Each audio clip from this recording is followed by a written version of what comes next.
6월 28일 하나님 말씀을 함께 묵상하겠습니다. 오늘은 로마서 12장의 말씀으로 함께합니다. 그러므로 형제들아, 내가 하나님의 모든 자비하심으로 너희를 권하노니 너희 몸을 하나님이 기뻐하시는 거룩한 산 제물로 드리라. 이는 너희가 드릴 영적 예배니라. 로마서 1장부터 11장까지 사도 바울은 우리 믿음의 본질, 우리가 지켜야 할 복음의 진리에 대하여 전하였습니다. 진리를 아는 것은 중요합니다. 그러나 삶이 삶으로 이어지지 않는다면 열매 맺지 못하는 죽은 믿음이 될 뿐입니다. 로마서 12장 1절은 그러므로 라는 말로 시작합니다. 우리가 오직 믿음으로 구원받았으므로, 우리가 생명의 성령의 법 안에 있으므로, 그 무엇도 예수 그리스도를 통해 나타난 하나님의 사랑으로부터 우리를 끊어낼 수 없으므로, 이제 우리의 삶은 하나님께 드리는 영적 예배가 되어야 합니다.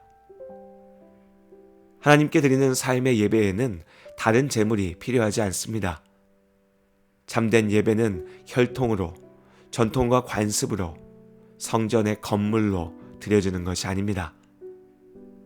있는 그대로의 내가 영과 진리로 하나님 앞에 나아갑니다. 나의 몸을, 나의 삶을, 나의 존재 전부를 하나님께서 기뻐하시는 거룩한 산제물로 드립니다. 또한 제물은 죽어야 합니다. 내가 죽고 예수로 산다는 것은 과장된 신앙의 표현이 아닙니다. 나의 못난 자아를 죽이고 예수 그리스도 안에 성령의 은혜로 삽니다. 이것이 우리의 영적 예배입니다. 너희는 이 세대를 본받지 말고 오직 마음을 새롭게 함으로 변화를 받아 하나님의 선하시고 기뻐하시고 온전하신 뜻이 무엇인지 분별하도록 하라. 우리는 이 세대를 본받지 말아야 합니다. 그리스도인은 세상을 살며 하나님 나라를 바라봅니다. 우리는 이 세대 안에 있으나 오직 하나님께서 우리의 아버지, 우리의 인도자가 되십니다. 세대를 본받지 말라 하니 그렇다고 세상 사람들이 뭐라 하든 내 마음대로 행하라는 것은 아니죠. 오직 하나님의 뜻을 분별하고 하나님의 뜻에 순종해야 합니다. 이어지는 3절 이하의 말씀에서 삶으로 드리는 영적 예배의 구체적인 모습을 볼 수 있습니다. 먼저 우리의 믿음이 예수님의 몸된 공동체, 교회를 통해 온전하게 세워진다는 사실을 잊지 말아야 합니다. 우리는 예수 그리스도 안에서 한 몸이 되었습니다. 이 표현은 그럴듯한 수식어가 아닙니다. 우리의 존재에 대한 규정입니다. 하나님께서 너는 예수 그리스도의 몸에 속한 지체다. 너의 자리가 교회 안에 있다. 라고 말씀하신 것입니다. 믿음으로 구원받은 우리를 하나님께서 교회 공동체 안에 있게 하셨습니다. 죄로 인하여 타락한 세상, 그렇게 서로가 서로를 아프게 하는 사람들 속에서 그러나 예수 그리스도를 믿기에 하나님을 사랑하고 사람을 사랑하며 사는 삶이 나를 먼저 사랑하신 하나님께 드리는 영적 예배입니다. 안타깝게도 교회 안에서 상처받은 사람들도 적지 않습니다. 교회답지 못한 교회, 이름뿐인 교회도 있죠. 거짓 교사, 거짓 선지자들이 하나님의 이름을 내세우며 스스로 교회라 말하고 사람들을 미혹하기도 합니다. 물론 우리는 이러한 죄악과 거짓을 피해야 합니다. 하지만 거짓이 두려워 진리를 포기할 수 없습니다. 다양한 상황과 형편 가운데 교회에서 상처받을 수 있고 또 잠시 교회를 떠날 수도 있습니다. 그러나 우리는 결코 교회를 포기할 수 없습니다. 믿음의 공동체 안에서 서로 부대끼며 함께 울고 함께 웃으며 살아낼 때 비로소 진짜 내가 드러납니다. 참된 은혜가 무엇인지, 나를 향한 하나님의 사랑이 얼마나 큰지 알 수 있죠. 주의 몸된 교회를 교회답게 세우기 위해 헌신하며 인내할 때 나에게 주신 은사가 무엇인지 알 수 있습니다. 믿음의 공동체 안에서 사랑과 은혜가 비로소 빛을 발합니다. 참으로 내 마음의 중심에서 믿음의 사람들과 함께하는 이 은혜, 하나님의 복을 누리시길 바랍니다. 또한 우리는 하나님께서 우리 각자에게 은사를 주셨다는 사실을 기억해야 합니다.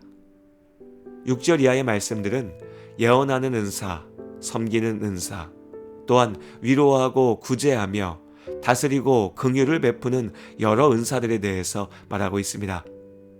이외에도 하나님께서 은혜로 주시는 성령의 은사는 다양합니다. 이 모든 은사에는 우열이 없습니다. 세상을 살며 사람들은 저마다의 능력을 뽐내고 자랑합니다. 스스로를 높이려 하죠. 경쟁을 통해서 능력 있는 사람만 살아남는다 말합니다. 그러나 하나님 나라의 질서는 세상의 질서와 다릅니다. 하나님께서 우리 각자에게 믿음의 분량대로 은사를 주셨습니다. 다름은 있으나 우열은 없습니다. 3절에서는 마땅히 생각할 그 이상의 생각을 품지 말라 말합니다. 그렇다면 그 이상의 생각은 무엇일까요? 자기 자신을 상대방보다 낫다고 생각하는 마음, 곧 교만입니다. 사람들은 세상의 기준을 교회 안으로도 가지고 오려 합니다. 서로를 세상의 기준으로 바라보죠. 그렇게 서로가 교만하여 능력의 높낮이를 따지고 스스로 높이려 할 때 공동체가 무너집니다. 나도 괴롭고 내 앞에 있는 사람도 괴롭게 만드는 것이죠. 이것이 교만의 무서움입니다. 다시 한번 말씀드립니다. 하나님의 은사에는 높고 낮음이 없습니다. 다름만 있을 뿐입니다. 로마서 12장 11절의 말씀은 말합니다. 부지런하여 게으르지 말고 열심을 품고 주를 섬기라. 하나님의 영광을 위하여 나에게 주신 것들을 가지고 도전합니다. 조금 못해도 괜찮습니다. 모자라도 부족해도 괜찮습니다. 다만 하나님께서 있는 모습 그대로 나를 사용하십니다. 다만 주신 은혜를 나의 믿음 없음으로 가로막지 마시기 바랍니다. 하나님께서 나를 통하여 일하십니다. 있는 모습 그대로의 내가 하나님 앞에 서는 삶이 곧 하나님께 드리는 영적 예배가 됩니다. 무엇보다 오직 하나님께서 판단하신다는 사실을 기억하시기 바랍니다. 하나님께서 아십니다. 사람의 시선에 매여 스스로 비교하고 괴로워하며 주눅들고 무너져서는 안 됩니다. 사람이 볼 수 없는 것을 보시는 하나님께서 우리의 영적 예배를 받으십니다. 30배, 60배, 100배가 중요하지 않죠. 열매 맺으면 됩니다. 나에게 주신 은사대로 열심을 다하여 우리의 자리를 지키며 살아낼 때 우리는 하나님 나라의 영광과 기쁨을 누릴 수 있습니다. 하나님께서 우리를 칭찬하십니다. 우리에게 맡기신 모든 시간 동안 하나님 앞에 드리는 영적 예배의 삶을 온전히 살아낼 수 있도록 우리를 지키시고 인도하시기를 바라며 하나님 앞에 기도합니다. 보여지